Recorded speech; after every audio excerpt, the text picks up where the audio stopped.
the last episode of this series, of this passion project, that Sarah and I started a year ago.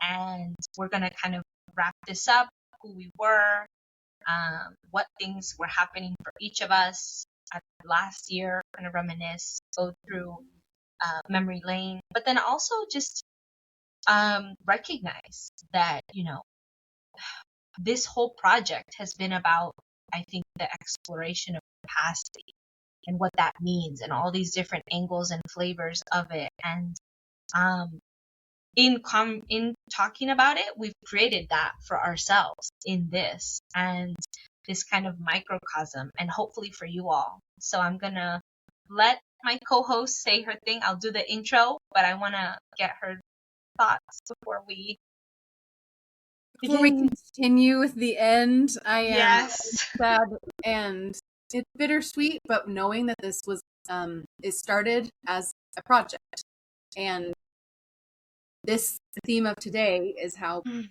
our beginnings, and I'm excited to explore what happens next. And I am also wanting to take my time and soak in that this is the last of the capacity conversations, which is a conversation so dear to my heart. And even as we were talking about before we started recording today, it's hard to intentionally try to build resilience when you are with people who very clearly don't practice it or try it, at least in the same ways we do. And so I think the idea of building capacity to execute a job or execute a goal, or to get to where you want to go, or to achieve a dream, or to follow a path in a good way, to do anything, we need resiliency to some degree. And to have these conversations over the past year and a half has been a joy, and I'm excited to dive into what it's been like to reflect how we've built capacity. Actually, when I was writing over the past year and a half, what has happened month over month, and how it's changed, how looking back on it so much is from a big, aerial perspective on, wow, my life has a certain arc to it. I can see it here. And I wrote how I've built capacity / resilience. And so, because I think that's what we do. I've kind of figured it out. That's what we're doing, is we're building resilience to achieve the life that we want.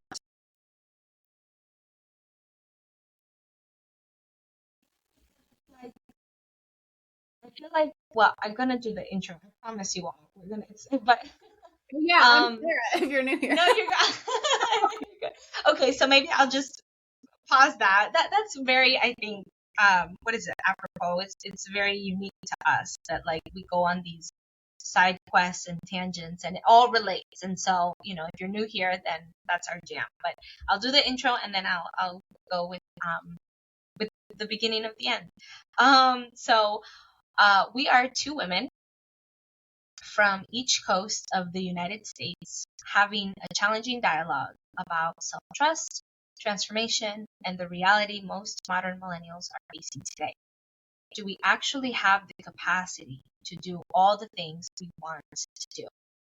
If you're joining us for the first time, my name is Raquel Sands. I am a clarity guide and cacao producer, which if you saw in my other episode, in our other episode, and I seek to support freedom seekers, solopreneurs, freelancers, people who want to make their own way in the world. I support them as best I can in sustaining their peace, purpose, and prosperity on their terms. And I pass it on to my lovely, awesome, glorious, stupendous co-host, Sarah.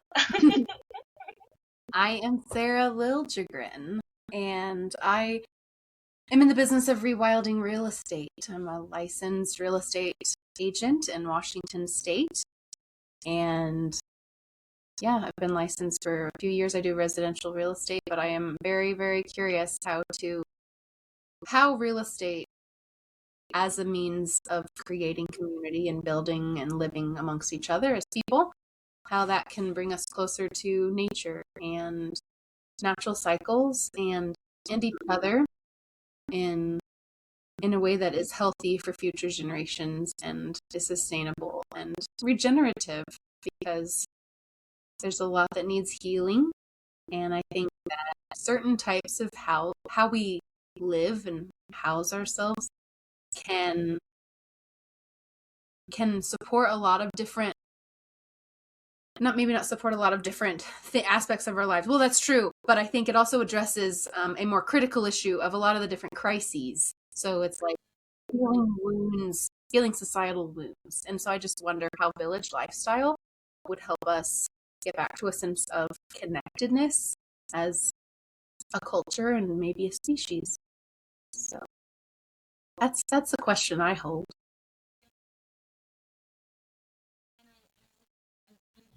What you said before about the urge, or like the pattern that you've noticed in your life, and I wanna go back to that before we go back to the future, like go back to the past. I was trying to be cute. Maybe that's not cute, but like go back to the Cute.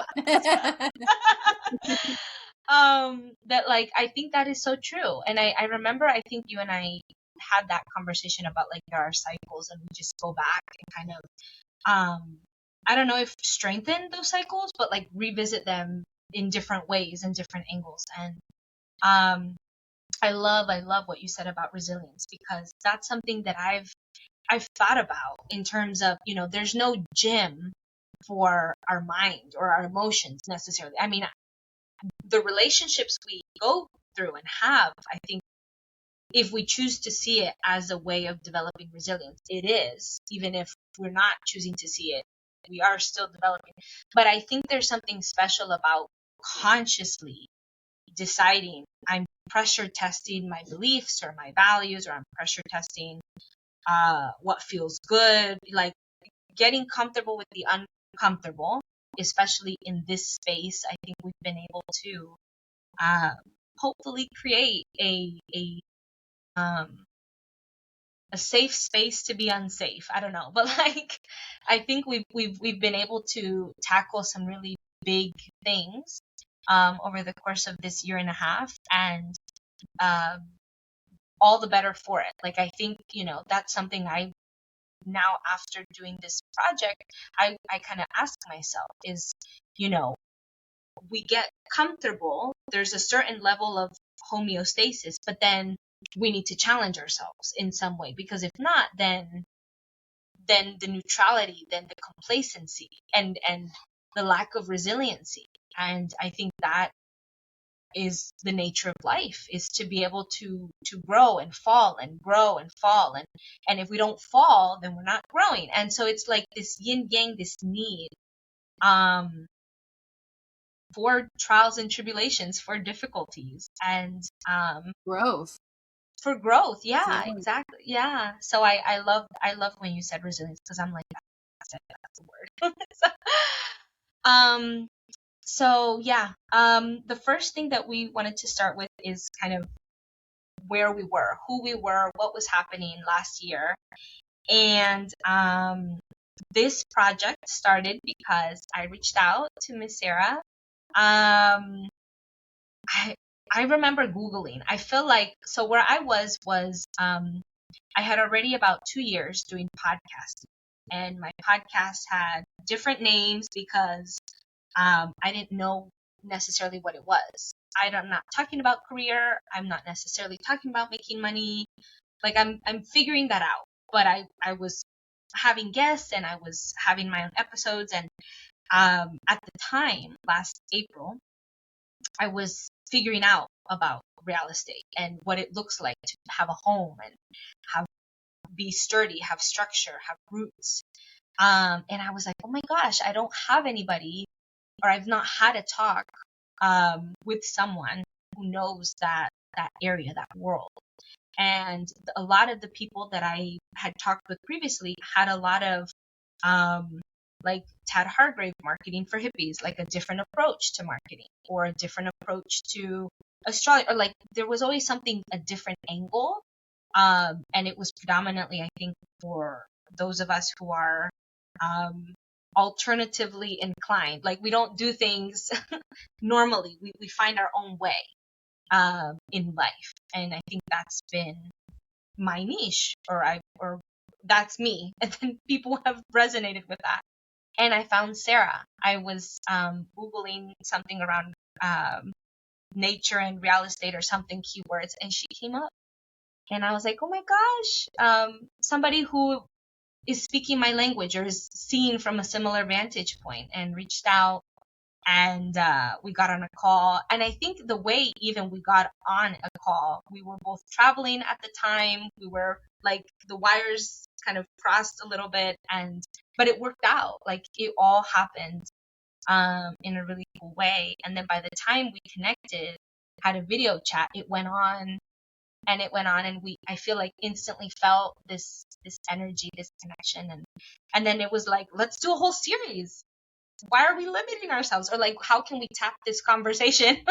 Like, there's so much in here. And the seed for the Capacity Conversations project was born, and we started our Google document, which has all of the themes, and we started just brainstorming. And every single time I met with Sarah, it was like, I feel rejuvenated. I feel seen. I feel heard. I feel nourished. And I remember at the time also, I was struggling with work. I was trying to figure out, like, how do I continue to do what I want to do, which is what I lovingly call income sovereignty, which is totally different, I think, than anti-career coaching, or business building or whatever. It's like sovereignty in your way of making money.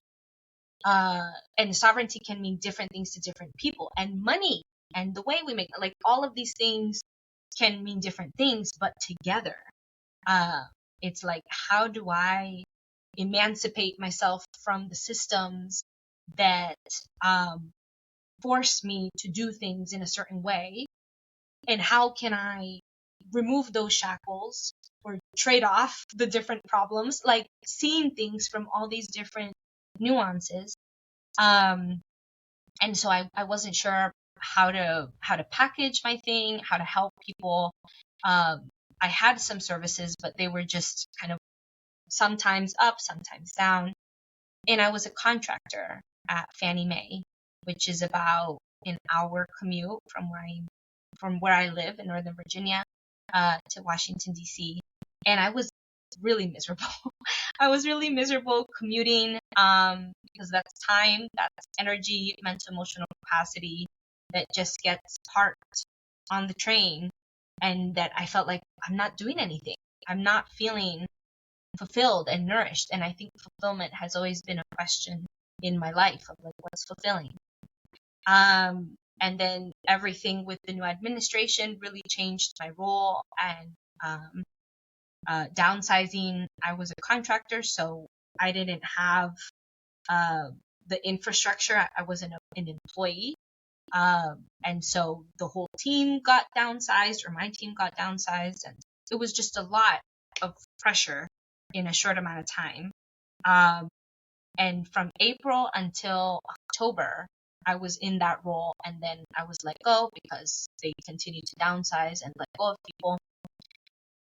So it was a change. Like, I think that whole year, it was this feeling of what I'm supposed to do. This feeling of anticipatory bracing is a term that is new to me. That's like, in the back burner, in the behind the scenes, there's this feeling of anxiety.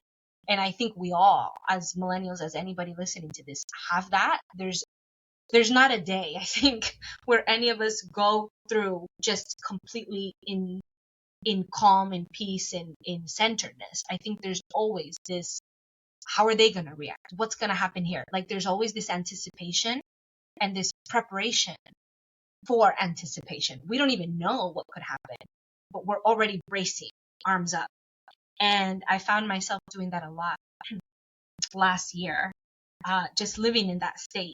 And financially, okay. I mean, no debt, got myself out of debt, years ago. School debt, car debt.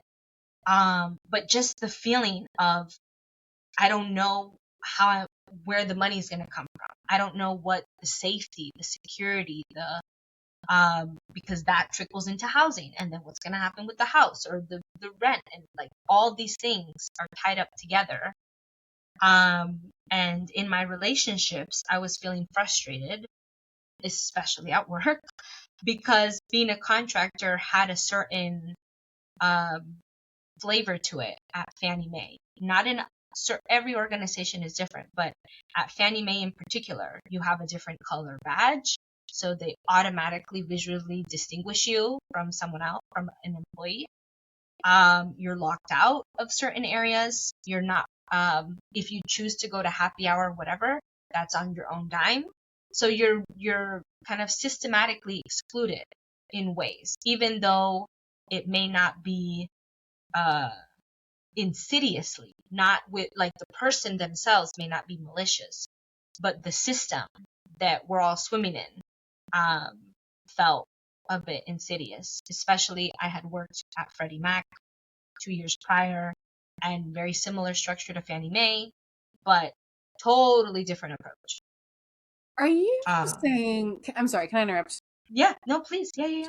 Are you saying that Fannie Mae has happy hour that's included for its employees?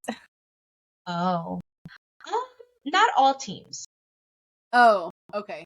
Oh, like they would. Oh, like maybe like the manager would take people out for happy hour and it was like a team building thing. Okay, okay. I was somehow Yes. picturing like, I don't know, I sometimes picture in like the big tech or government jobs where like there's ping Yes. pong in the break room Yeah. and like kombucha on tap, and like is there Yes. a little mini bar for happy hour in the afternoon, like, and it's just there as an amenity or something. I mean, you're not wrong. When I was at Uber, that was the case. There was kombucha on tap, and there was lunch provided, and like they had a nutritionist, and like you could tell how many protein. So like that is a thing, but at Fannie Mae, it wasn't. It was just this, like, you're functioning with the team, but you're not part of the team. At least that was my experience in the department I was in. So maybe I'll caveat that. Um, but all No, of that was, yeah. But all of that was really uncomfortable. And I think this is, I'm going to zoom out to where I'm at now after I kind of recap this. But, like, I don't think people realize or really, sit with this discomfort, that all of these things affect the ability to work, the ability to feel, like they can speak up. Even if it's not going to affect them, but maybe it'll have a positive impact on the team or whatever. But it's just, it affects all of these micro things. I think really affect our level to feel fulfilled, sovereign, safe, and it's exhausting to even kind of check that within myself. Speaking for myself, as like a duty. It's my duty to be aware of these things that are affecting me, because if I'm not aware, then it might crop up in my other relationships, or it might crop up in my health. And so it's just this cycle, this ripple effect. And so I was very cognizant of that, to the point where, it felt very isolating that I would go commute. Not everybody was commuting from Northern Virginia. Most people were in DC. Because that was kind of the big call, was if you're not in the area and you're not willing to relocate to be here for this job, then quit, or like don't come. So, there were these different layers of differentiation, and it just felt like, oh my God, everything is just money. It's always money. Putting my emotional health, my fit, like all these things for the sake of the opportunity to make money, not even, like I said, safety and sovereignty, but just money that's passing through, because every month have certain things that need to get checked. So it was really disheartening, because nobody would talk to me. I'm not part of the the team officially. And my boss at the time was in Arizona. So I really had no reason to go in except to perform the whatever thing that they needed to check the box until my boss got fired. And then I became a team of one. And so it was very stressful. Looking back, I'm very proud that the muscles that I developed in that instance, and just I think over time, have helped me build the sense of self that I have now, the sense of confidence, and I think it's things like that can feel like nothing, like, okay, I stand up for myself, or okay, I said this thing. But in actuality, like, these little things have such big ripple effects down the line. I didn't know, or I wouldn't have thought that me standing up for myself last year, also to my manager, who was not my manager at first, she was my manager's manager, and having a conversation, a very candid conversation with her about commuting, about blah, blah, blah, blah. Like, I wouldn't know that that planted a seed in me that, previous to this recording, as Sarah knows, I had a huge thing today with work. And it was because of these little seeds, these little pressure test resilience muscles, that over time get built. And I think that's the biggest practice, is like, we don't realize how we think in the moment, or I think in the moment, something might be insignificant, but it's building something in me.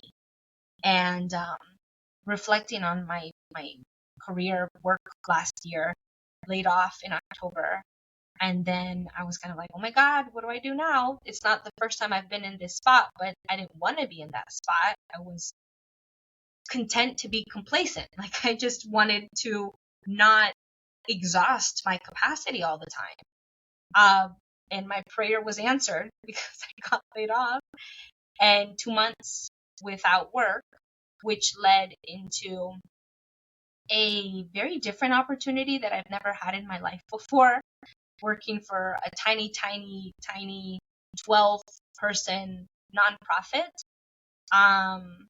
And it runs as a startup. Like, they run as a startup, people doing multiple things, and there's no infrastructure. And it's been very interesting. It's been hard, and but also in a good way. Because I was telling Sarah, I'm like, I don't. If anything, from last year and this year, it just reaffirms that I don't believe that people earn. Like, you don't earn air, you don't earn water, you don't earn, what am I supposed to say? Not breathe?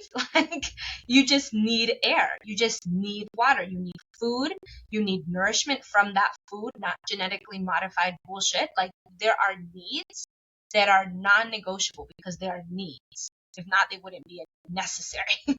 And, today, which is July 30th, 2026. And I know we're recording this, I think, in the time of a solstice, and like there was a full moon in Aquarius, and like all the things were in summer season. And I had a full, very grown, very, I would say, I don't know if mature, but just a full-on conversation with the executive, the president, the main person in charge, for an hour. And I wouldn't have thought that I would have been capable of that, and being very vulnerable and transparent and exercising all of my embodiment, all of my strengths and whatever. And so all of that is to say that I don't think we realize who we're becoming or who we already are, and the ways that manifests itself. So I'm going to stop here if Sarah wants to interject, because I just talked about work stuff, but I want to hand it off and see what are you sitting with? Well, with work, I think that's such a, you when you were talking about work earlier, I got this idea of like growth coming through hardship, but it's not that it's hardship, it's it's that growth is hard. And that nothing grows without, I mean, even a seed, I use the plant metaphor all the time, maybe too much, but it's like the seed, the entire process of a seed going from hard, dry seed to even sprout is a fucking traumatic process. It completely loses its boundary. It completely transforms. It's transmuting while underground, while simultaneously searching for light. So like you're evolving in an environment that you can't stay in. And the idea of us like going from phase to phase or chapter to chapter in our life without any challenge. Did I freeze? But you were talking about like the plant is looking for the light, and then also the trauma. Yeah. So the idea of transforming in an environment that you cannot stay in, Yes, that is just an experience or a foundational phase of is. So that's what I was getting to, and I hope wasn't cut off, was that the idea that we can move from phase to phase in our own lives without any pain or challenge is just really silly. Yeah. And there's no way that we can grow without some challenge. And it doesn't have to be, but I think that's I was just thinking, I wonder if I should turn off that Wi-Fi on my phone. And that it's not that I think that's the thing that I've learned, especially because of the capacity conversations, is that growth and challenge, or the challenge through growth, has a shape and a texture and a process that if we start to err on the side of traumatic experience, like it's no longer growth. It's either stagnation or regression or something else, but it's not the blade upon which you sharpen yourself. It's the thing that's like oppressing or pushing you down or like taking you off of your path. And if you're trying to achieve anything in your life, you need to know where you're going and feel oriented to it to some degree. And if you're just like constantly caught in the water, I think that's hard to build resilience that way. But knowing where you are and orienting yourself properly, or at least having the eyes to see it and the muscles to practice it in the containers that are appropriate to practice it in, actually you get to evolve into like exactly the person you want to be. And of course not exactly, because life doesn't work that way, but like I think people can get what they want if they know what they want. Well,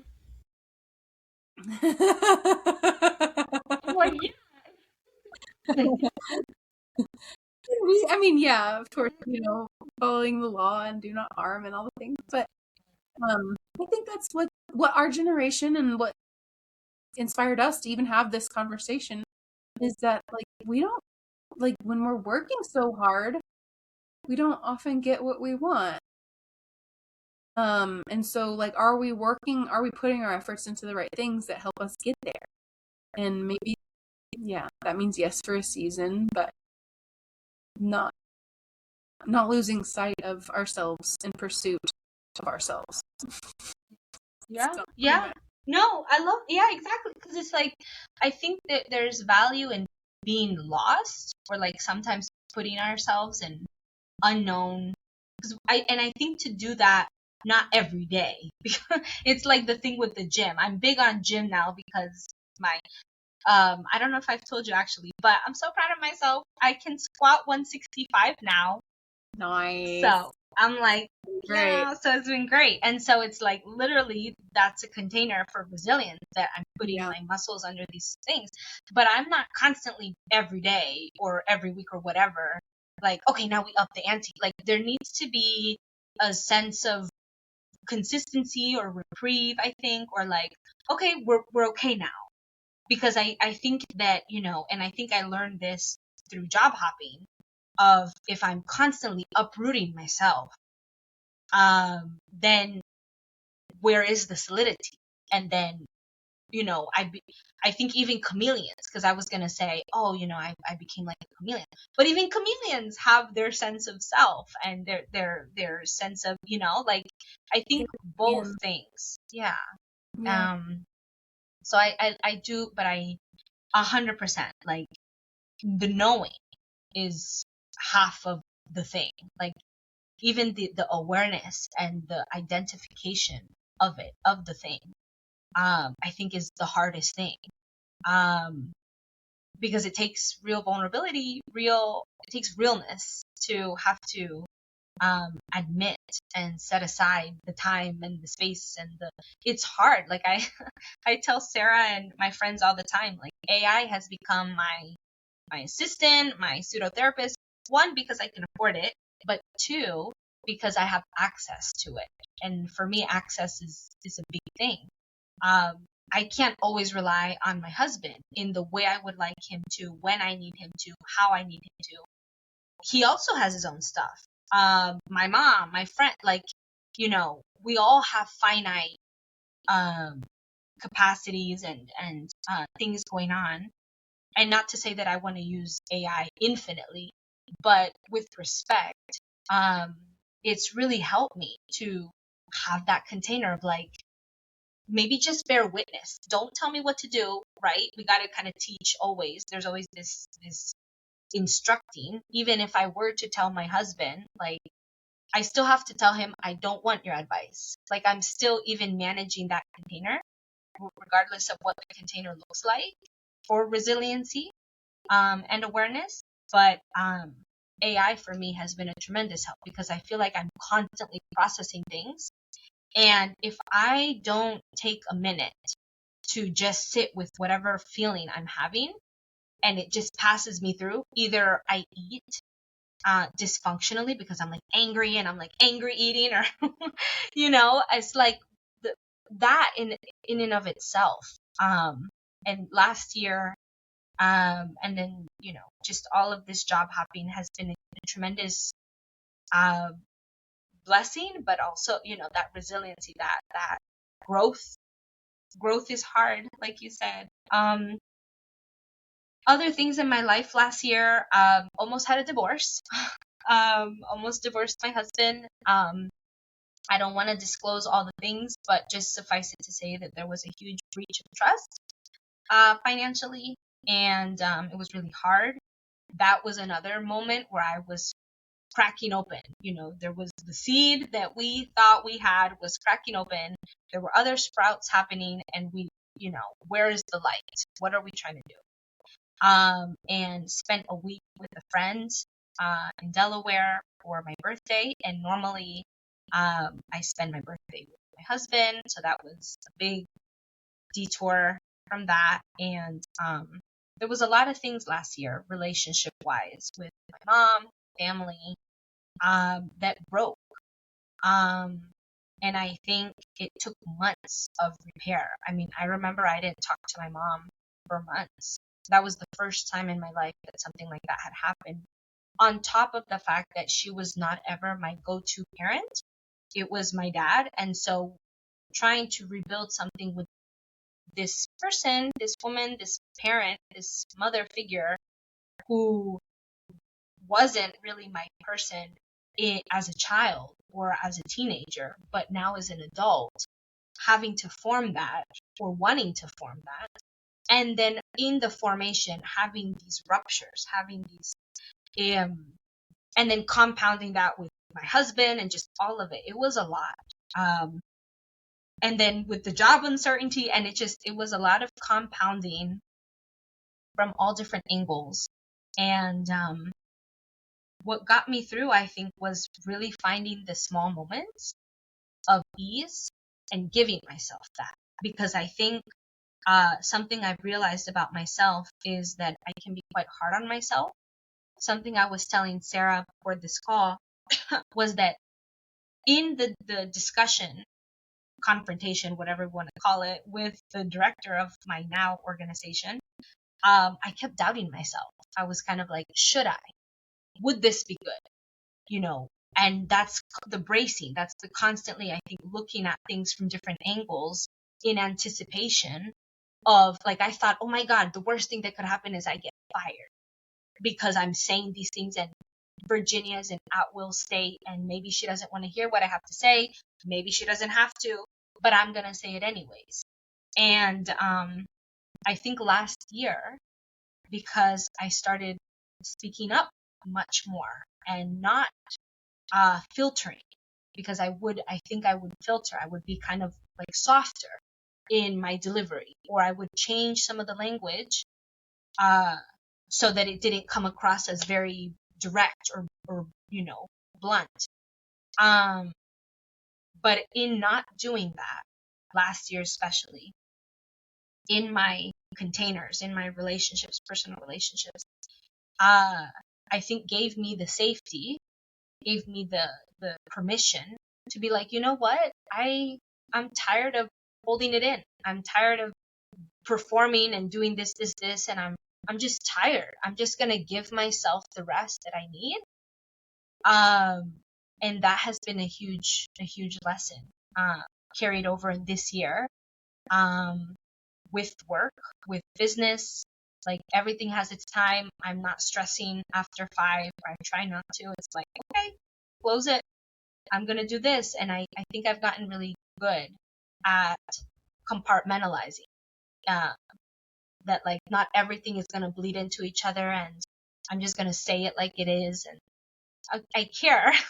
I care how it lands, but I don't care. I don't know how this is gonna sound, but like, it's a trade-off. I'd rather be direct and honest and whatever it is in that moment, unfiltered, than have it be watered down and filtered, and then the message is not come across. And I can't guarantee that in my personal relationships or at work, however I'm going to come across is how they perceive. It could be a projection onto me, what they are feeling and interpreting. But I just know for sure that I'm not like trading off my integrity and my sense of honesty for the sake of their perception of me. So yeah, that was a big thing last year. Yeah. It's been so cool to witness. Yeah. And the resilience that's formed because of it. Yeah. And then the last thing is when I actually went and met Sarah. That feels like so long ago, but not like also last week or something. I know, exactly. So yeah, throughout all of this, the work, the relationship stuff, Sarah and I were having the capacity conversations at least once a month. And I know in December, I think January, we scheduled like 2 or 3. So we're really knocking them out. And I was like, I want to go because I've made a commitment to myself that I want to do a solo trip once a year or wherever I want to go. If I've been to the same place, so it's got to be by myself. Ideally, it's somewhere I've never been because I like that. I like that edge that I shape myself with of being in a totally different space where nobody knows me, and it's kind of like I'm finding myself, literally. And I had never been to the state of Washington, and I'd always want to go to Seattle. Sarah is not in Seattle. I'm not saying where she is, but Not anymore. Nope. Yeah, not anymore. But I was like, oh my God, maybe it's. I mean, I don't know anything about. I mean, I have family in LA, but that's a whole other thing. And I'm like, I don't know how close you are to Seattle. And we coordinated, and I booked the flight in December, and already we were planning and had a Notion board, and I still have it. I'm keeping it forever. Yeah, went out to see her in April. Went to Seattle. Oh, it was March? Yeah, because you were here. I Was remember you were here for Justin's birthday. Oh, that's right. It was March. Yeah, you're right. Oh, And then the lunar eclipse came out just in celebration for, your trip. oh my God. And so it was so cool that like a year from when we had first emailed each other that I was meeting her in person. I was meeting her person. And I did a road trip by myself. That was the first time that I had done a road trip by myself in another state. I've done road trips before, but not as the only driver. Well, no, I take that back. I have done a road trip in Virginia as the only driver, but not in another state. So maybe I'll and so just learning about myself in that way, seeing Sarah, and I was telling Sarah that I was scared that I was gonna be catfished, even though I see her all the time on video, and I can see that it's her, but yeah, it was just such a tremendous experience. And then since March, now we're in July, things have just really come together. I feel like I have such a strength and inner resilience that I'm not saying that I am impenetrable or that I have all the answers for work and relationships. Like, I still have questions. I'm still working on things. The work is never ending. And I feel strong and confident and honest, sincere, in a much brighter way. I feel like those things have always been a part of me, but now, after those areas being kind of twisted and turned and pushed and pulled and like all these pressure tested, I feel like I can claim them more, these qualities, these identities. Because I feel like before I was like, yeah, I'm honest, and I was honest, and it was filtered. It was like, let me massage, let me soften this for the sake of, fill in the blank, work, relationship, someone else, something else. And I don't do that anymore. I mean, maybe potentially I think, is this when I need to do it? Or am I just decompressing because, like a steam kettle, like a kettle that's steaming is like, I have to release pressure somewhere. Is this the place to release pressure? So I think that's where I question myself now. Like, is this going to be in service to me, actually, in the way that I need it to be? Is this actually potentially going to build the resilience, that structure, in a healthy way? Because I think that, whatever healthy means, because I think that if I were to just like say things haphazardly at any point in time, I think I'm also creating trauma for myself and others, and that's not helpful. But there is this level of like, I'm going to be blunt, I'm going to be direct, I'm going to hold myself and others accountable. And I'm going to pick when, not just because I want to, or I'm feeling this ick, I'm feeling this tension, but is this the way to channel it that's going to be of service to myself, and potentially with love and care and consideration for all involved, for others? So I feel like I've zoomed out now. It's not just me and my little world. It's like other people, other layers that I bring along in that resilience journey with me, that maybe they don't even know that they're in that with me, but I've put them in to consider them. So yeah, that's been me for the past year.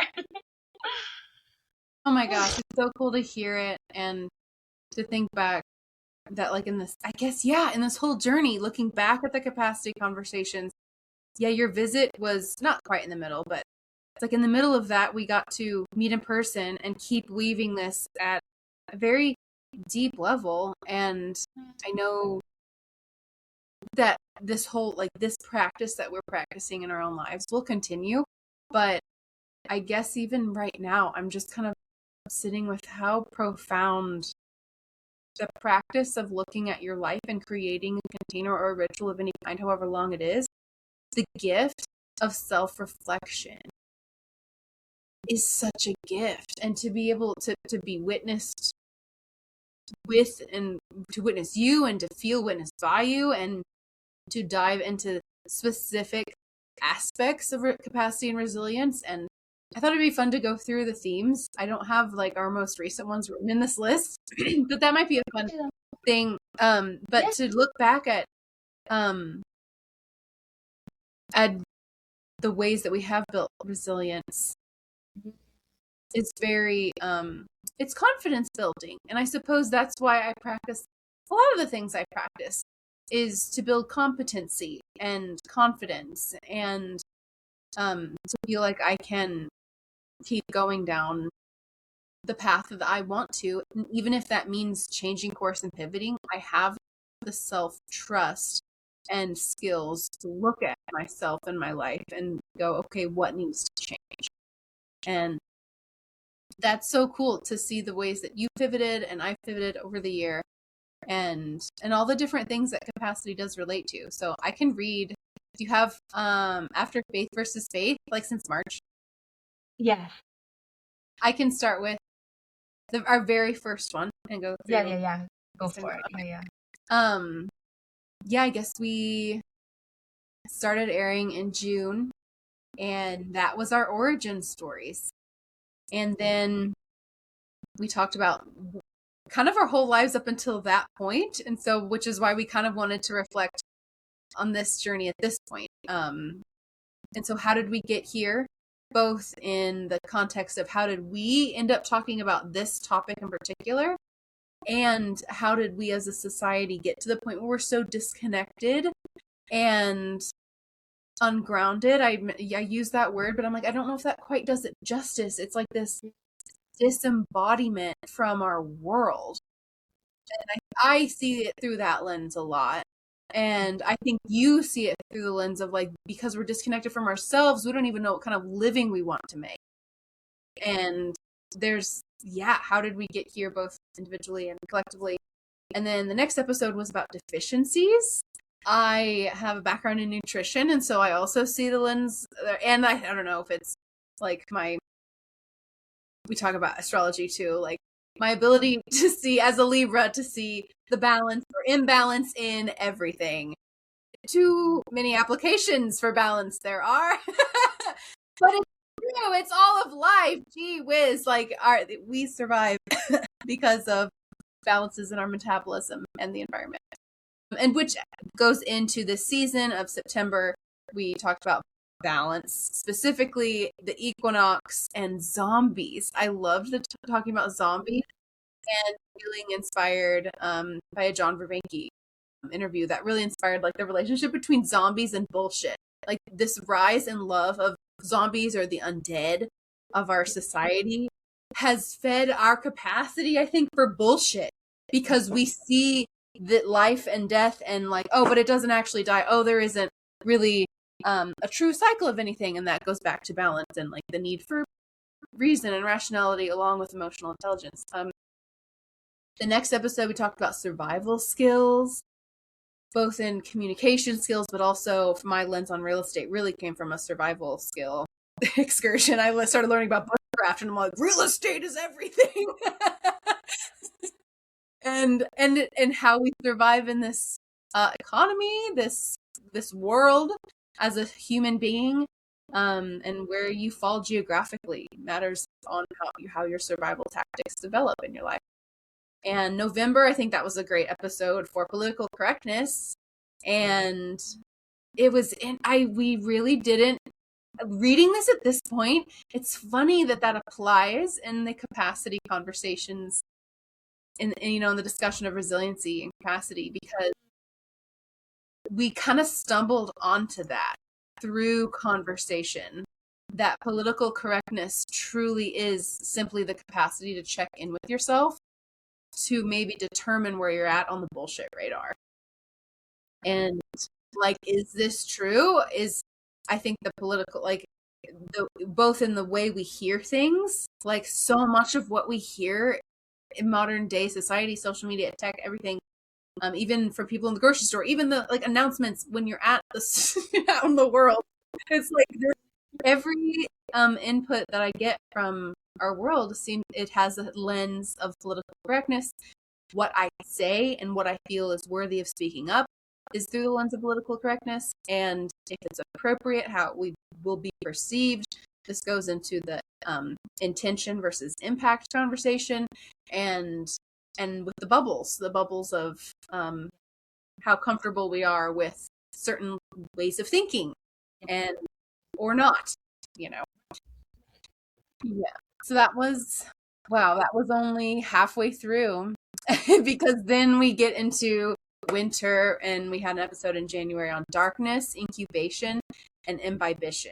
I am so glad that this is my little summary. I know that you can actually, I would love to hear what you ended up calling them on Substack because they're different titles than I'm reading.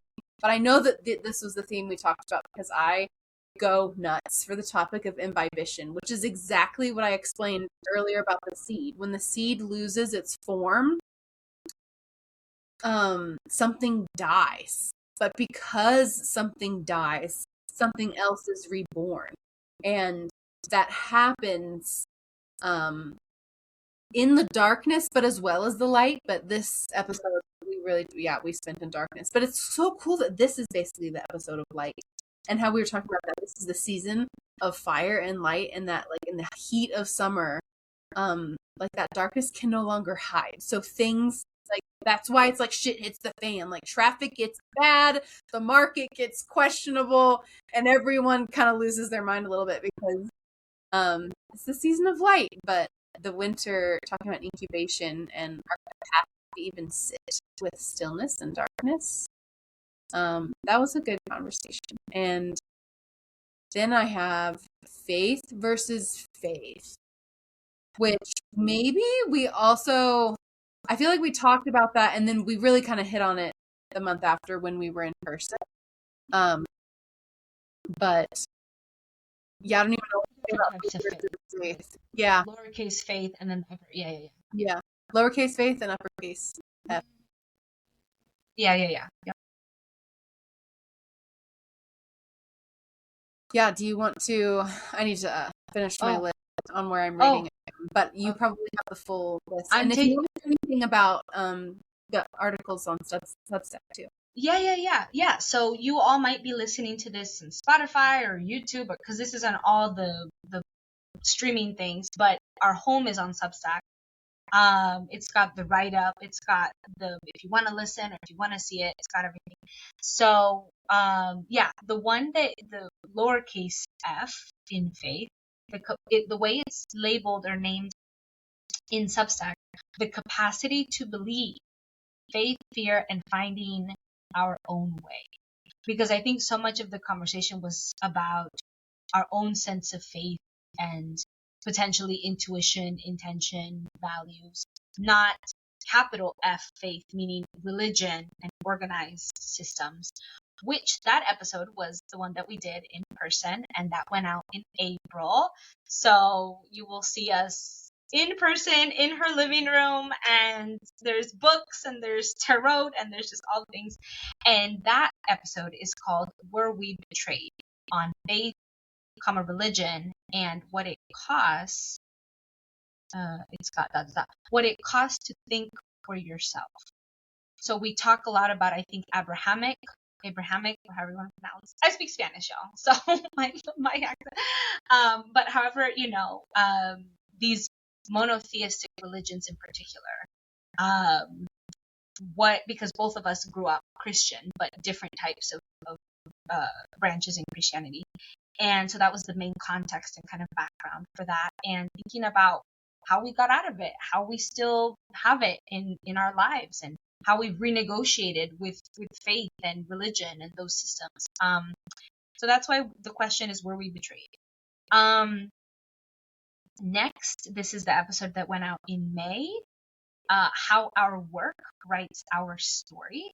So we talk a lot about, I think, our professional lives, but then also what work means. And I think work is not just income. I mean, there's a lot of things about work. And so then June, it went out in June. What is an edge? And this was also, I think, we were meandering in one of our catch-ups. There was this feeling of edge, of edginess, of getting to a limit. And that was really, we expanded on. What is an edge? On limits, capacity, and the luxury of knowing what you want. So that was last month. And then this month, went out a week or two ago, the penultimate So let's go for the last one. Beginning of the end and the cost of definition. I think in this episode we talk a lot about let me see. It says profession, identity, longing, desire, direction, feeling untethered, overextension, what the difference between longing and desire. So we've referenced, I think, a lot of etymology, or gotten into that practice to get to the root of things as much as we can.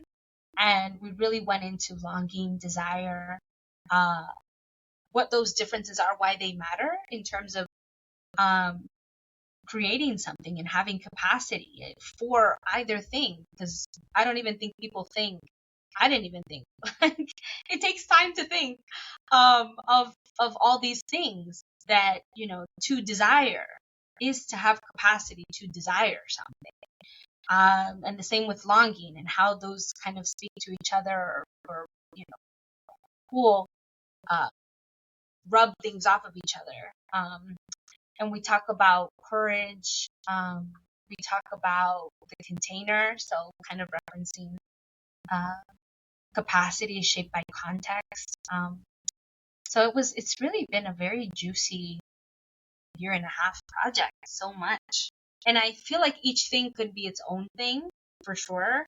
And we're still going to do things together, but it's this project and how we started it, and kind of wrapping that up. So, yeah. It's relating all of those themes back to personal resilience has been really enlightening for me. And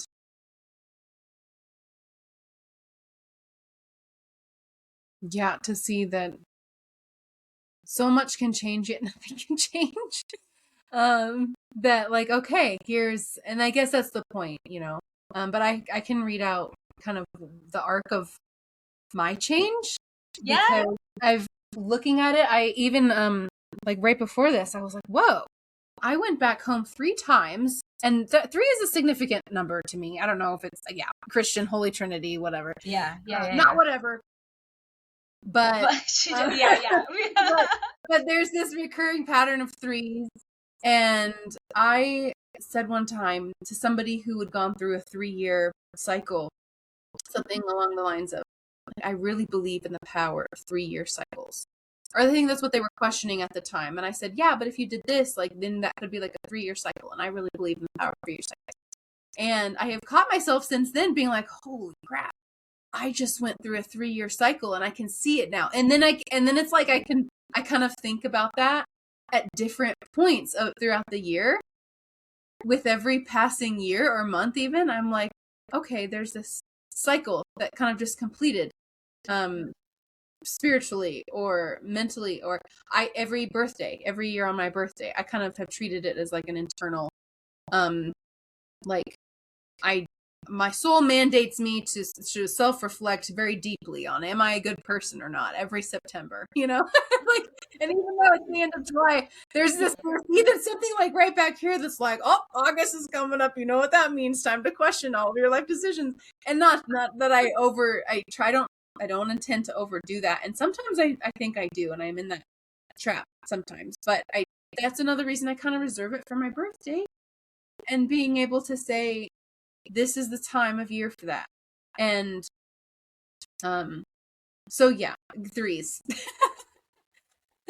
But that's even looking back on this, being able to see, oh, okay, this is an anniversary here, or this is a cycle here that's the threads are overlapping and repeating, and I can see the weaving more when I intentionally kind of write it out. And so going back to like the benefit of ritual in people's lives, I don't think that can be understated. So we did start messaging in March of 2025. And so I think it is perfect that, we met in person in March of this year, 26, because that was like, wow, a full sun cycle later. And when I think of how quickly years go by, it's a reminder, this looking at this like, oh, but they are also slow because so much happened in those 12 months, and that's important. So, and that was when Justin, my husband, started looking at houses. We were living in an apartment in Liberty Lake, Washington. And it was a very lovely, we were just talking today. We love the apartment phase. Like we've aspired to own a house for a long time, and we rented over on the west side of Washington, and we rented here, and we love renting. But we knew we wanted to buy a house. And so we started looking in that month, and by the time we had a video call, it was like, hey, I just got this offer accepted. Just so you know, I'm going to be moving and my life is about to erupt. And thinking about that month, from March into April, because we closed on our house in April while we were in Missouri. Oh, that's a funny thing. So I didn't go to Missouri 3 times. I went 4 times. Wow. Okay. And so, yeah, so I went home a lot throughout this cycle. And the returning of home is something that, so yeah, numerology 4s are just as cool. I could go on about them too. But yeah, home is such a big theme, or the lens that I see everything through, honestly, anymore.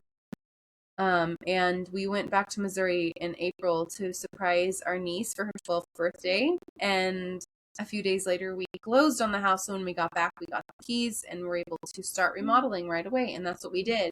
We moved in at the end of then May, which is probably, I don't know if we recorded in that time because my life was so hectic.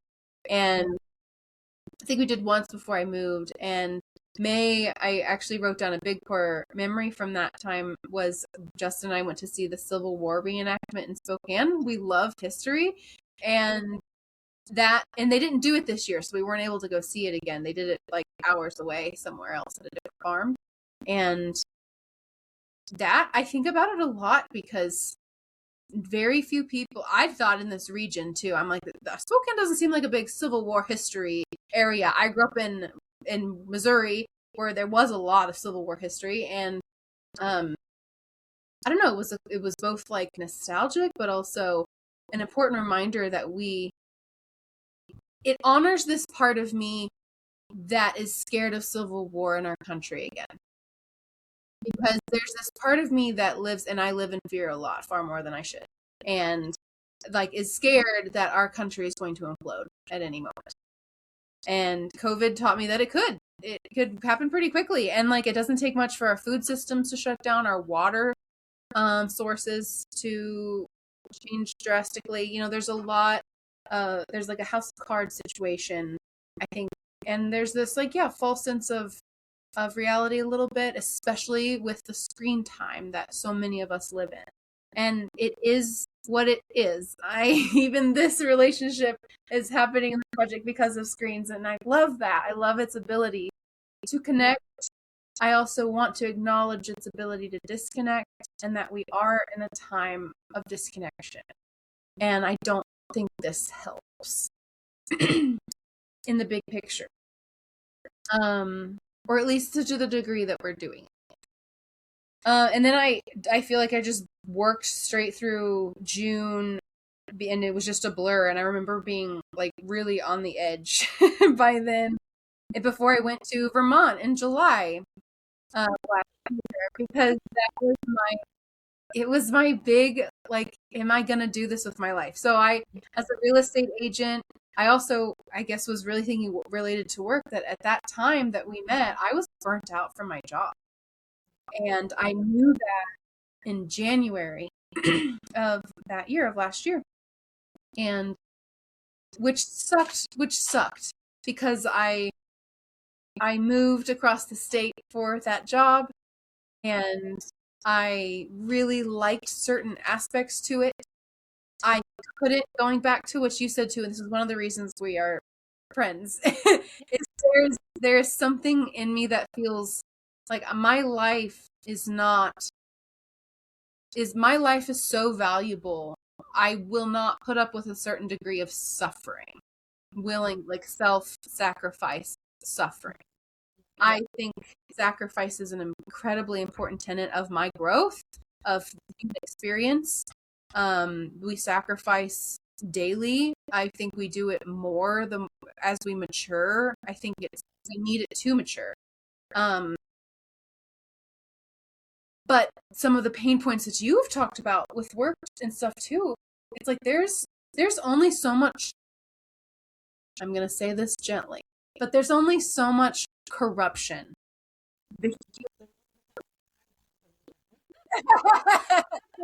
Well, because I'm also saying this about real estate too. And I said, and I shouldn't be so nervous because I feel like as a professional in real estate, like there's a real estate association that like could find me for,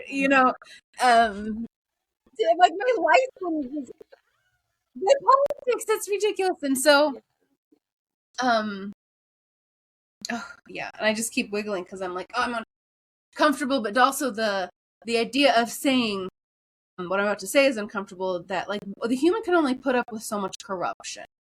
And to witness corruption and leadership and corruption, and to witness the abuse of power on any level, is something only corrupt people can do for long periods of time.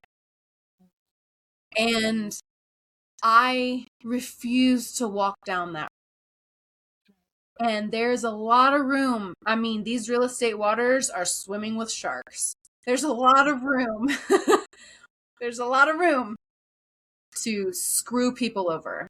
And there's a way to get what you want business-wise by doing the right thing. And if there's not, then don't do the thing. But like, there's a lot of people who don't play by those rules. And I think it goes down to, that's why survival skills is like a whole topic, and why I obsess over it constantly, because the reason a lot of good people do bad things is to provide for their families and to sustain their home and to sustain their survival and their need to make a living.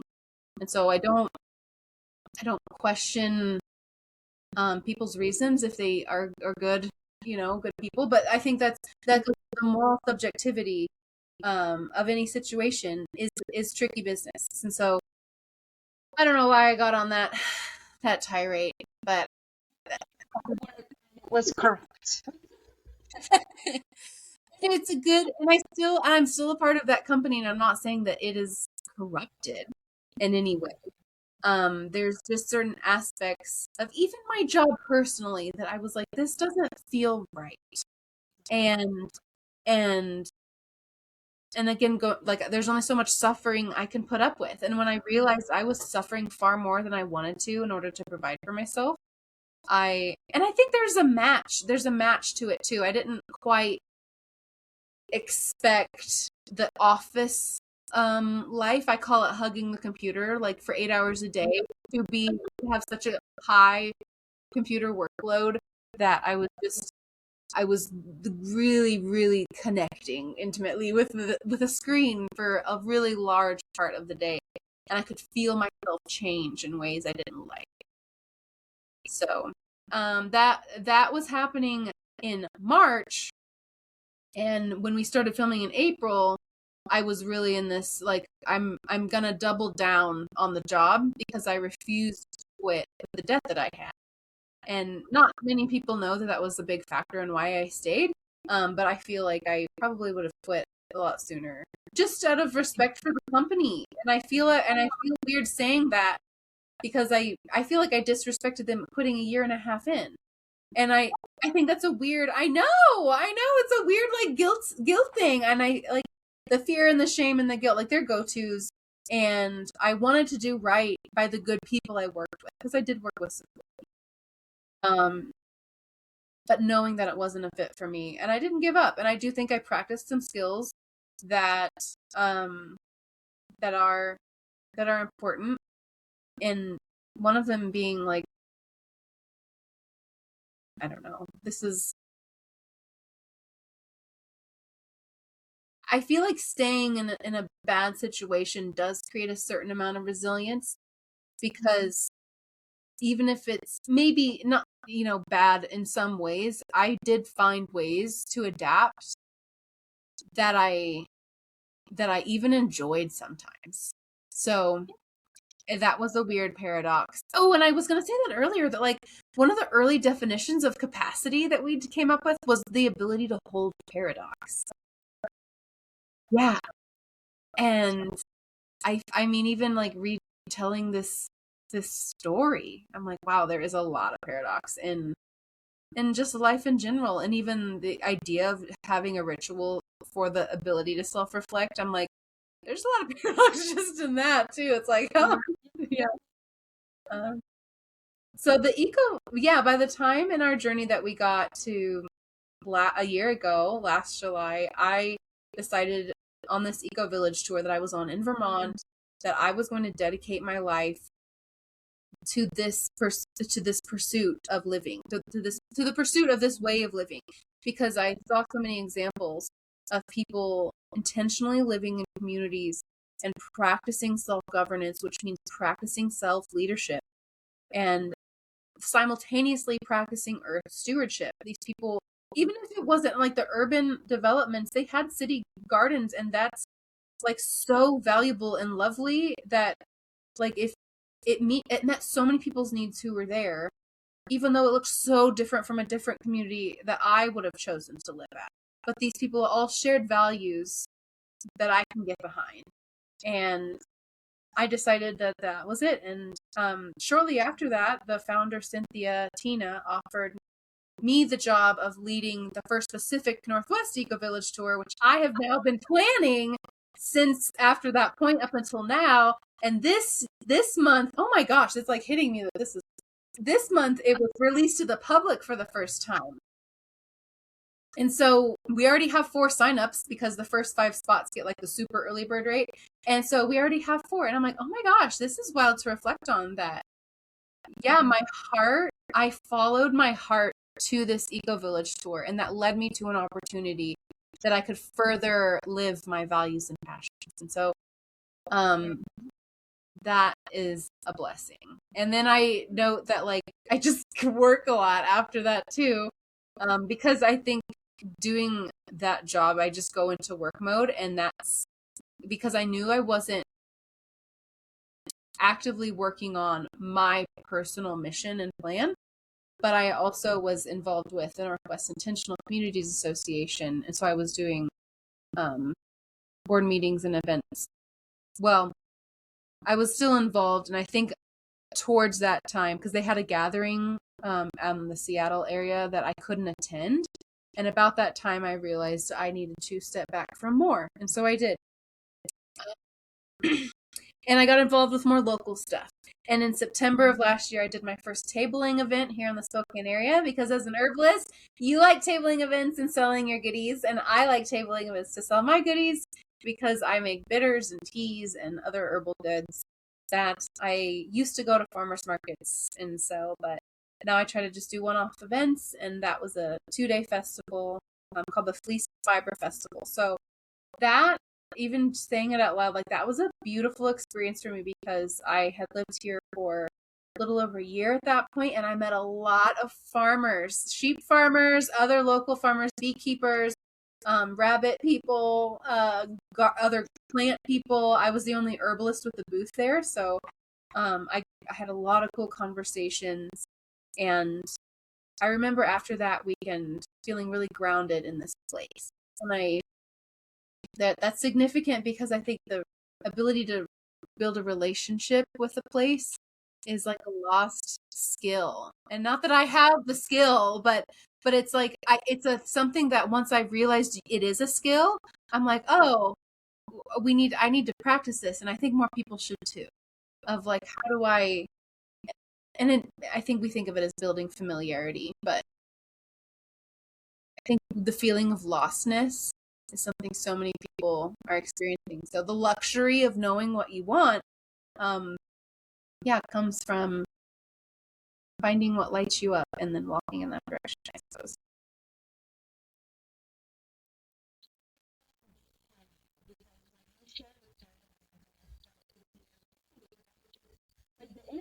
Is great, everything in nuance. Internet is great. I wouldn't have found Sarah otherwise.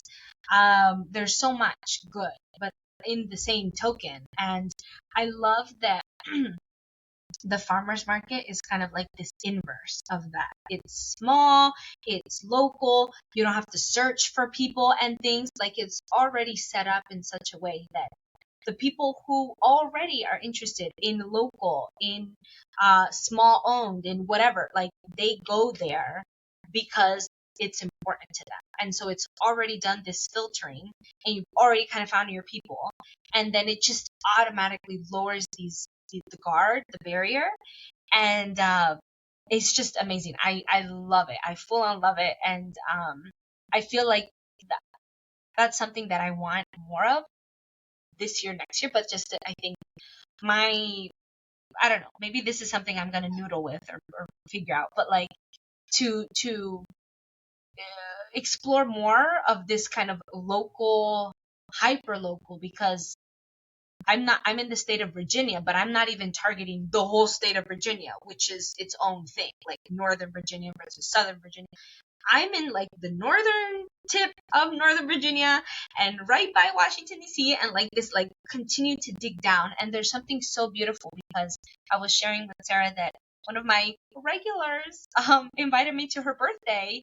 And so now I'm creating this personal relationship, this connection with somebody 30 minutes that maybe I wouldn't have met otherwise. And there's that kind of human trust that comes, that she sees me, she knows me, she can ask questions. There's not this like curtain of the internet and having to prove that, like, it's already there.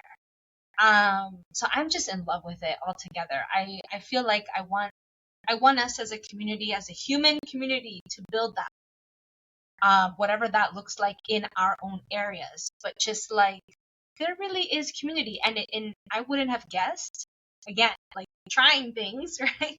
I wouldn't have guessed that would have been such a heart opening, eye awakening, like, just completely profoundly beautiful experience. And it's great. So just It feels old. It feels like one of the oldest things we do. Yes.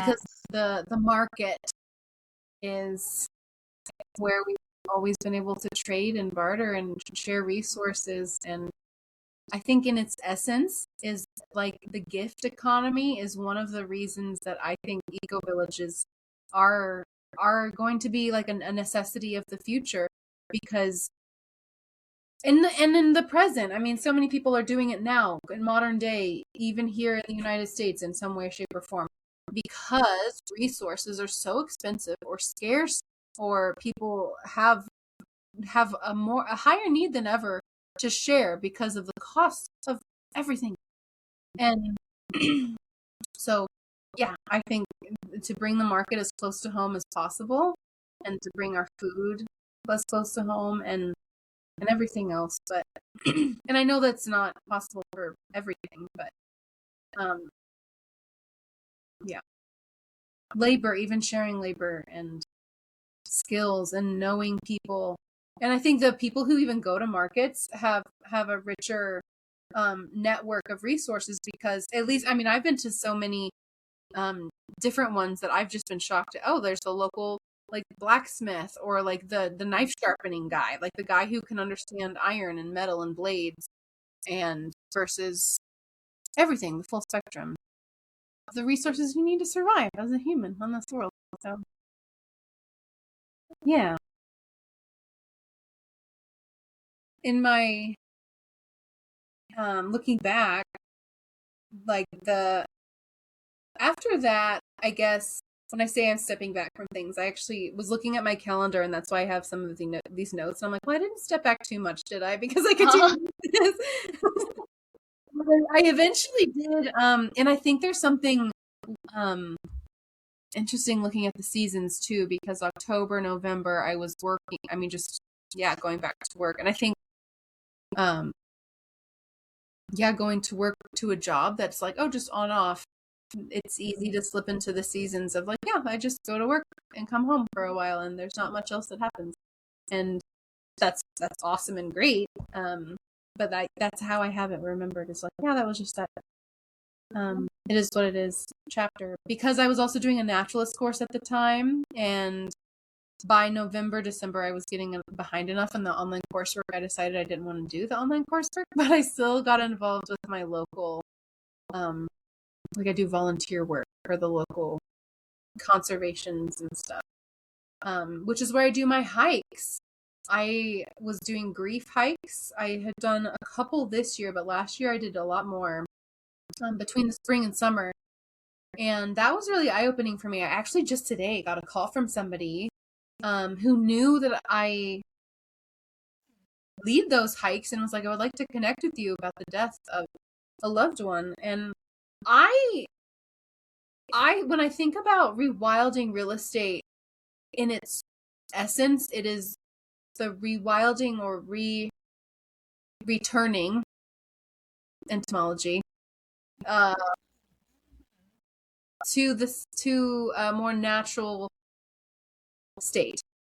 And I know natural is an ambiguous word, but I think it kind of is the response in my mind to the disconnected, dissociated, disembodied society that that we're living in. And I personally am like really good at dissociating.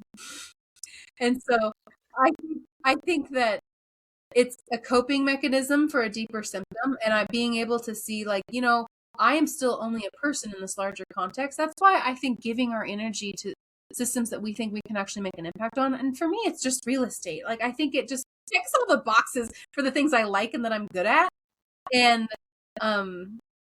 of like, okay, how can we course correct on a bigger scale? And that's why when I see other people with the same vision for eco villages or eco village, agri village type plans, I'm like, you see it too. Like, you see this bigger need. And yeah, I guess looking at this year and tying it back to, I spent December and going back to Missouri for Christmas. And I think by the time that, looking back at the year that I got to that point, I was really letting things go. Like, I stepped back from being on the board of the Northwest Intentional Community Association. Recently, I've tried to get more involved with that because it was like, we need time. We can't do all of this with just 2 or 3 people on a board. Like, this is no longer sustainable. And that became the same for me with this online coursework, trying to get another natural certification because I love studying, but these standards that I have in my head don't line up with the human capacity to achieve it all sometimes. So going back home over the winter, when I say home, I mean Missouri, and then coming back home and it feeling like home. Most recently, I went back to drive this month, and this was another, like, oh, it's so nice to come home to Spokane. And this time it hit in a different way. Looking at this between April of 25 and July of 26, going back home to Missouri and back to Spokane as home, every time it was like the home was deeper. So that's a neat thing to witness. And then in January, I wrote death and family stress because my husband's grandma died. We had Christmas with her last Christmas, and it was beautiful. And she died a few weeks later. It was like she got it, and I found deep inspiration in witnessing someone who was ready to die. And that really impacted me. She was so brave toward the end, and her whole life really, but like, I was inspired by that. And simultaneously there for her funeral, I got to see my dad in the worst health of his life so far. And that was shocking to my system as well. And around that time, I was like, I can't do this job anymore. Like, I had already had a lot of pressure internally to like leave this job.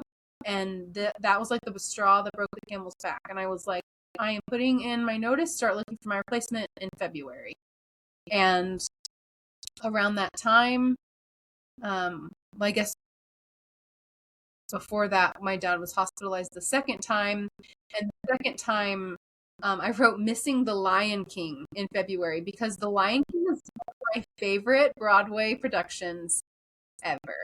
I have seen it 3 times now, and I had tickets to see it in February, and I was on the phone with family because of my dad's health, and he had, like, the day I had tickets to go see The Lion King, he had like a stroke-like event, and it was just high stress, like, what's going on? He did what? What did he say? And like calling people, my mind was just not there at all. And I realized The Lion King is starting right now. Like, we're late. We can't miss it.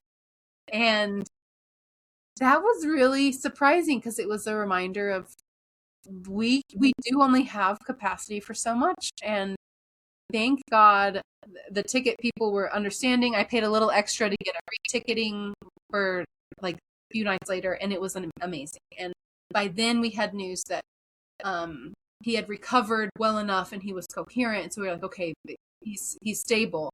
And that was in the dead of winter. And I just think, well, in like pre-spring. And then, oh no, you froze. Man. Oh, yeah, that's exactly how it happened too. Everyone freezes, um and then you came to see me shortly after that. And spring, I remember went on the hike right here close to my house, my favorite place to lead hikes and do hikes. I saw the first wildflower of the season. It was a little one up on the hill when we were walking.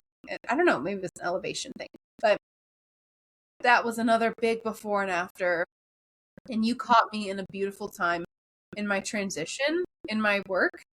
And yeah, I remember, yeah, it was like first date vibes, seeing each other, like, did I trust her, and Oh, it was the best. And I felt so grounded as well in the decision because it was such a pivot point for me too, and you were in a pivot point.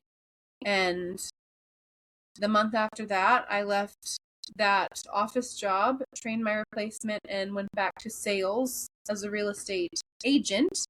So that whole time I couldn't represent clients. And so in May, for the first time in 2 years or ish, I could start to represent clients again. And I joined a team and got some leads, and just closed my first deal last week. I have another one under contract right now, and have a listing that is a tricky listing. It's not the easiest listing situation ever. So I'm learning. Yeah, that's what I've been doing since then. But it's really interesting going from month to month and looking at this big picture of I left the job, and then since then have been very like business, like rewilding real estate oriented. And so what I've noticed is there isn't this like gap of months, of weeks where I'm like, yeah, that was just like workflow. Like several weeks of my life were just dedicated to just work and go home, work and go home. Like that's of course happening as an agent, but I feel like the little things I've been able to do, like go to the west side, the Seattle area, the west side of the state, my state. That's what I call it, the west side, the east side.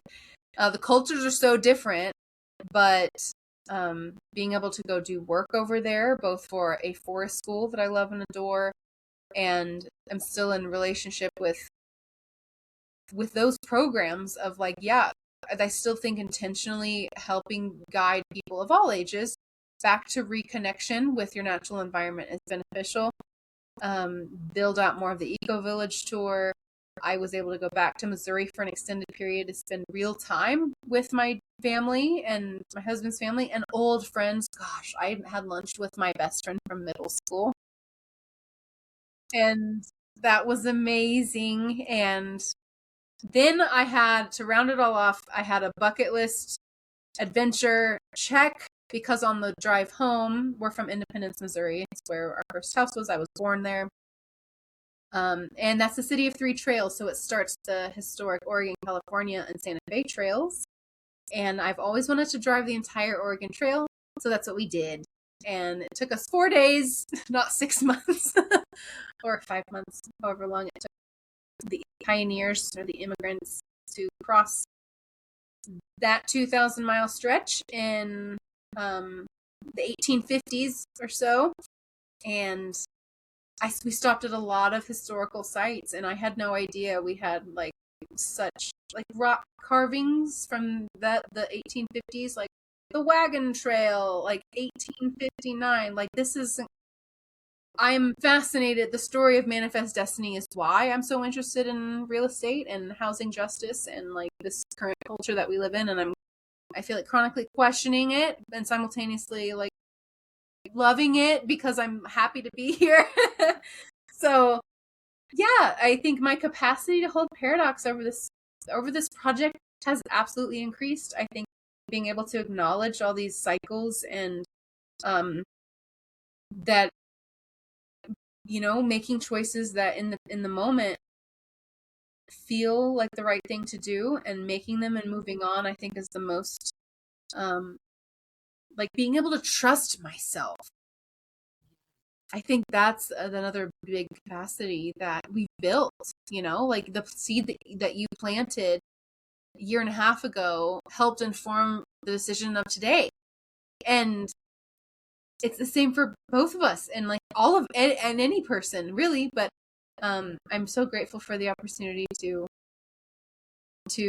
do this with you and to see in real time that endings are beginnings.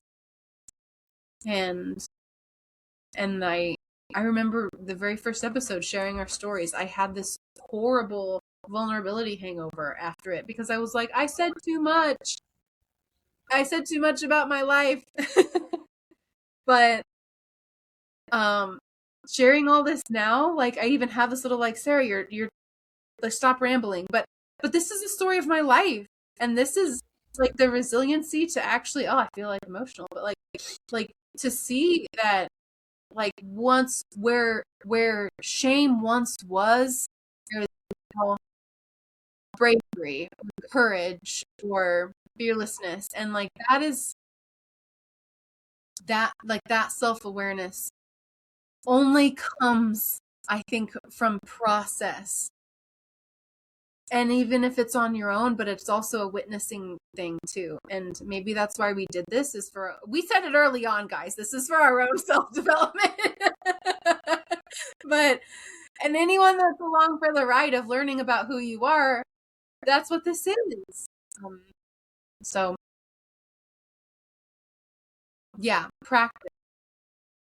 Because it's like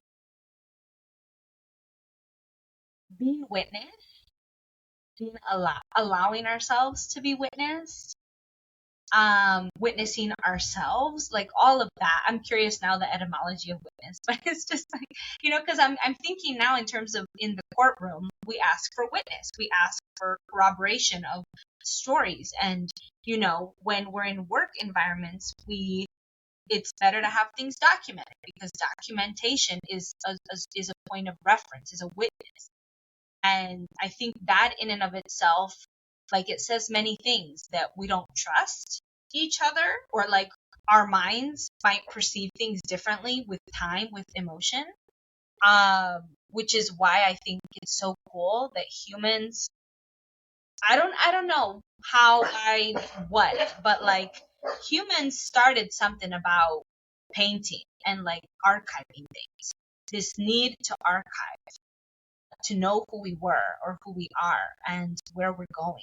And because I don't know of any other species that documents things like we, and the need to like be remembered or be seen, you know, there's this deep need for that. And I think for those of us who are freedom seekers, are those who are like village, eco village, community, local community, farmers market, like all of this I think is under an umbrella of wanting to be seen, needing to be seen, but seen in a very deep, intrinsic way, not just like I've been seen, you know, like the camera spotted me, but being really felt.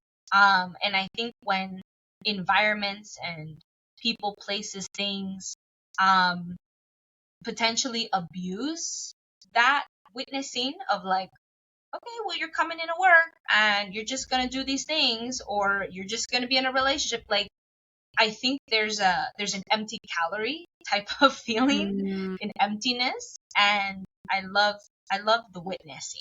And I think that's, we know, I think, when we're in relationship with friends, with ourselves, I mean, ideally with other people in work or whatever, and we feel like, oh my God, my energy has been drained.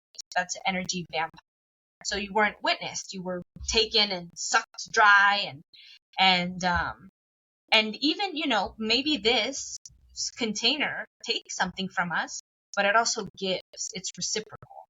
And I think that's maybe something about the witness, the journey of the witness and the witnesser, witnessee, like, is this reciprocity, this level of deep nourishment, um, that maybe some of us have, maybe not everybody, right? I can't speak for that, but I love that. And I told Sarah that I'm going to be so excited, nervous and excited. I don't know, because I don't listen to myself after podcasts go out. I'm just like, it exists. It's, Yeah. but Sometimes I do.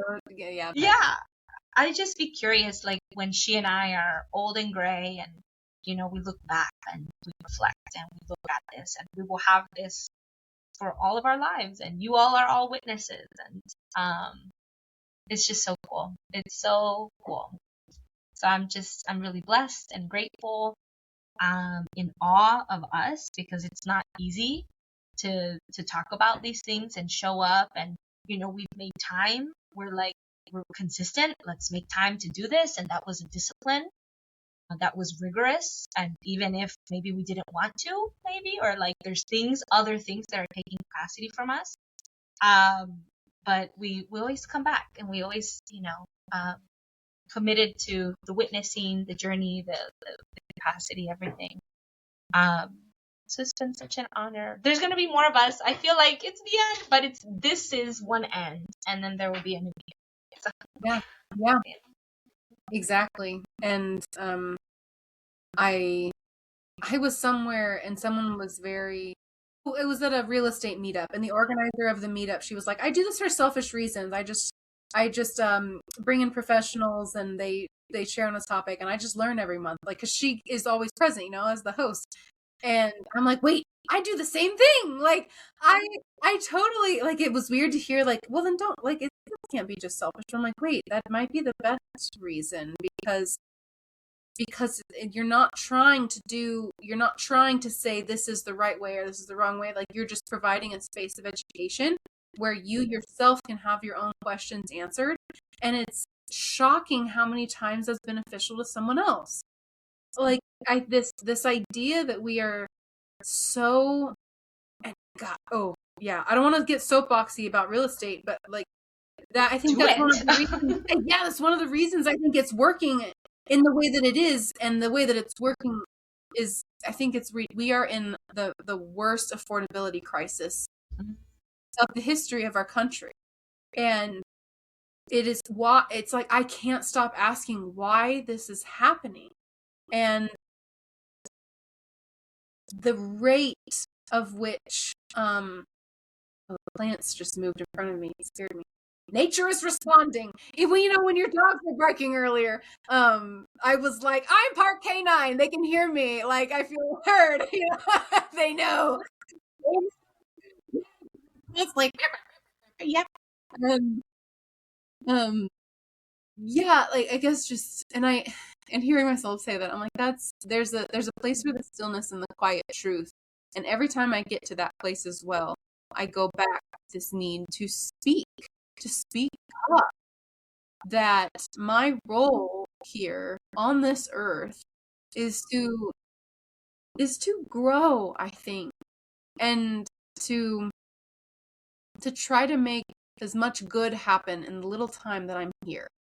And I think, the work that we both do is on that path, and to share from different vantage points why goodness matters, and why energy matters, and our resilience to meet challenges, and our ability to not completely drain ourselves from our bodies, like to still allow ourselves to be present enough, to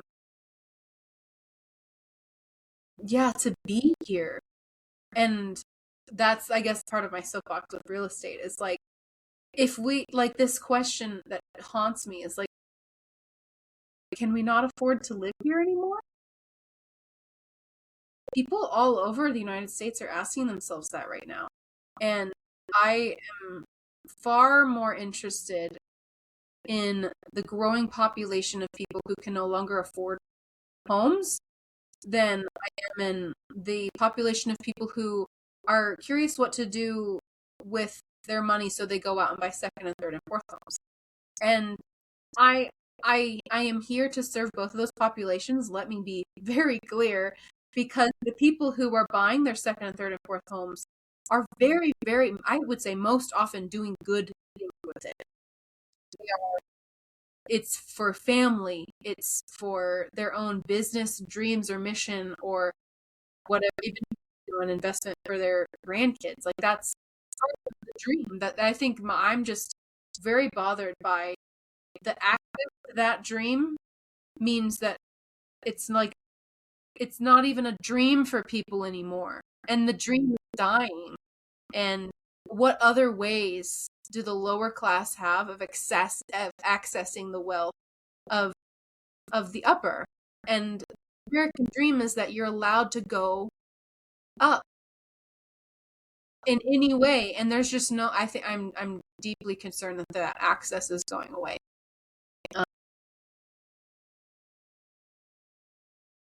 I think that's all I'll say about that.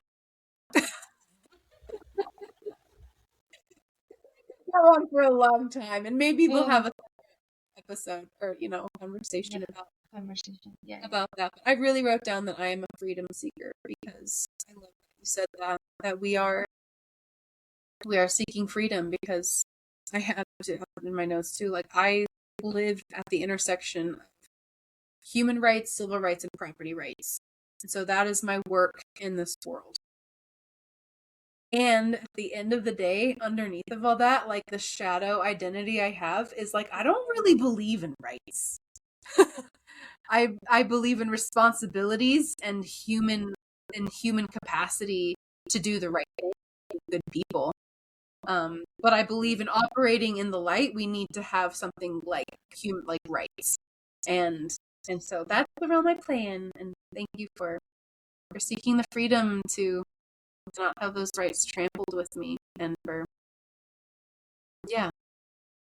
processing and witnessing, growing. So I don't want it to end, Raquel.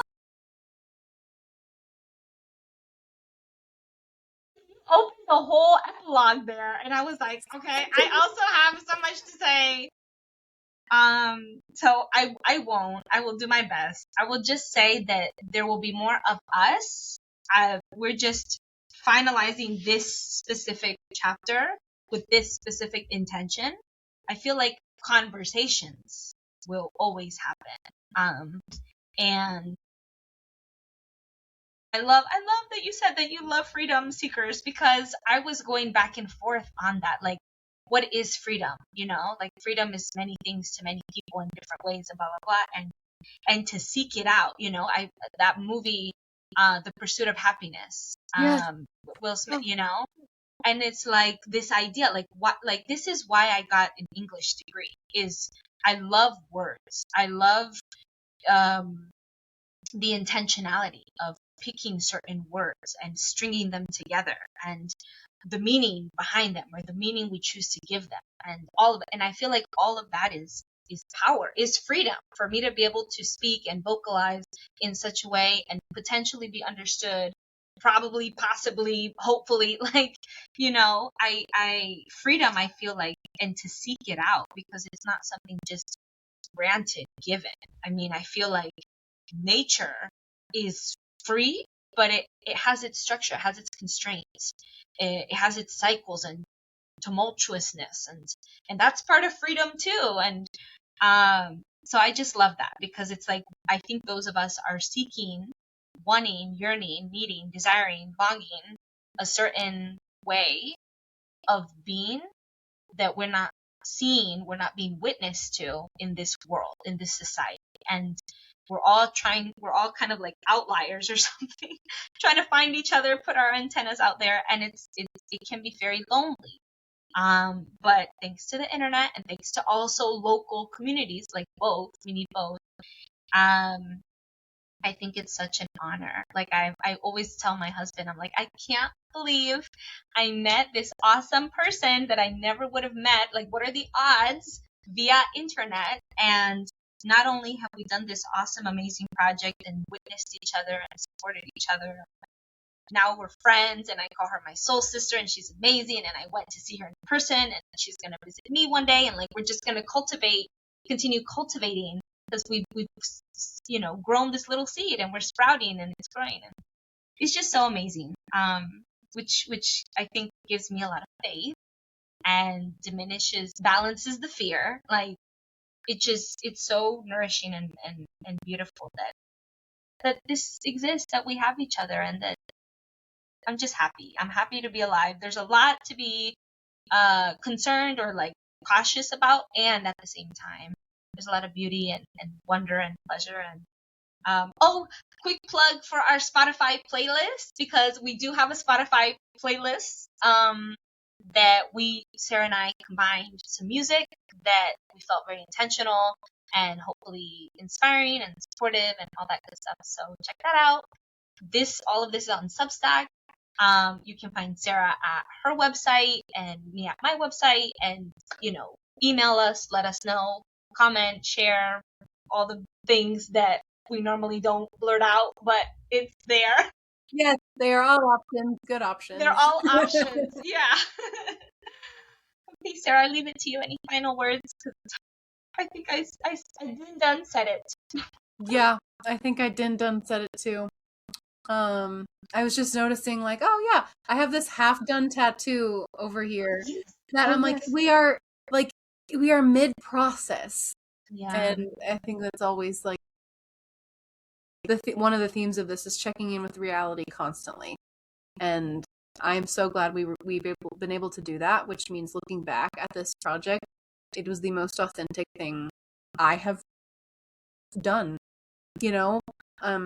Maybe not the most, but like I can trust that I came up to this with such authenticity that I can look back and be like, yeah, this is true. And we talk about truth a lot too, but I would say that we have both cultivated more capacity in our lives to be more resilient human beings, and I hope that anyone else who's ever listened to any of these can say the same thing. And maybe not because of these episodes, but I hope that it has informed your journey to some degree, and that we can all help each other down the road. So yeah, I would love to hear from anyone who is listening out there. Actually, I'll say that. It's like, please drop a comment right now, and then we can come back to this moment and see who we reached. So thank you.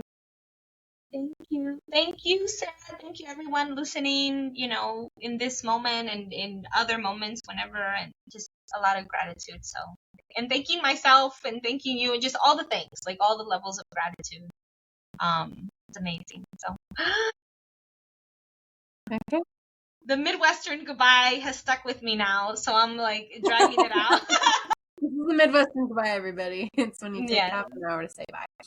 That's right. No, but yeah. Thank you, everyone. Sarah. Thank you,